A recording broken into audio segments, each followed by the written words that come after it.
Keep your head down, do your job, let your work speak for itself. It's the most common advice in the corporate world, yet it rests on a complete misunderstanding of how hierarchies actually function.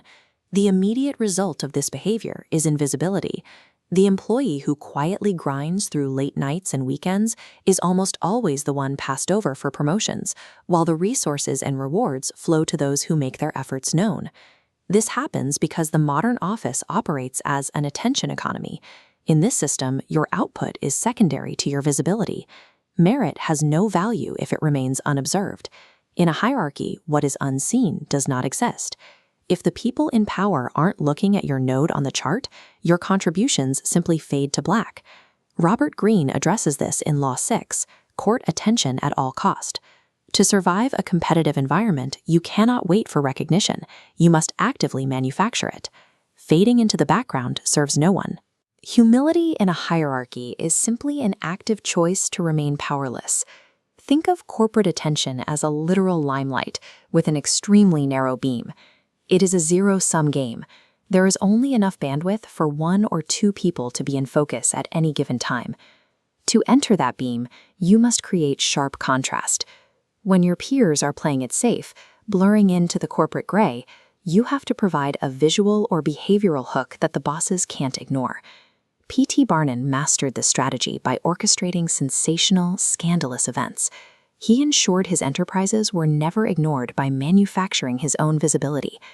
Barnum realized that any attention, even criticism or controversy, provided more leverage than being forgotten. He welcomed public attacks because they kept his name in circulation. In a boardroom, this means a calculated disruption.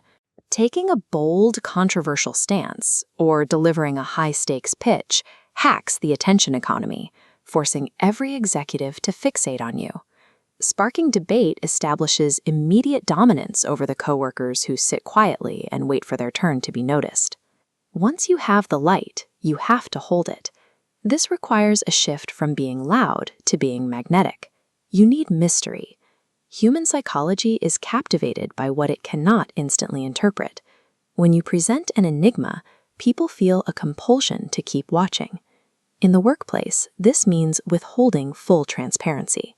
By keeping silent in key moments, you force others to constantly interpret your motives.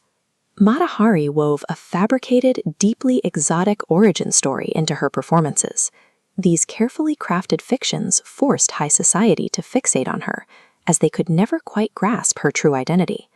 Mystery monopolizes the cognitive focus of your peers. While they are busy trying to figure you out, you control the narrative. There is a ceiling to this strategy. Appearing too greedy for attention signals insecurity, and it can trigger defensive reactions from the people above you. This is where you must apply Law 1. Never outshine the master. Your visibility must never threaten the person who signs your checks. Command the room's attention, but funnel that credit upward. Make your brilliance reflect your boss's leadership. You must know when to step into the light and when to gracefully retreat to the shadows so your superior takes the bow. This dual approach, Law 6 to get noticed and Law 1 to stay safe, provides total protection. You remain relevant and indispensable without ever appearing as a threat. Power is never a gift for the hardest worker. It is a prize seized by those who engineer their own visibility. True corporate operators never wait to be noticed. They hijack the limelight to advance their own agenda, while masterfully manipulating the shadows to keep their superiors feeling secure.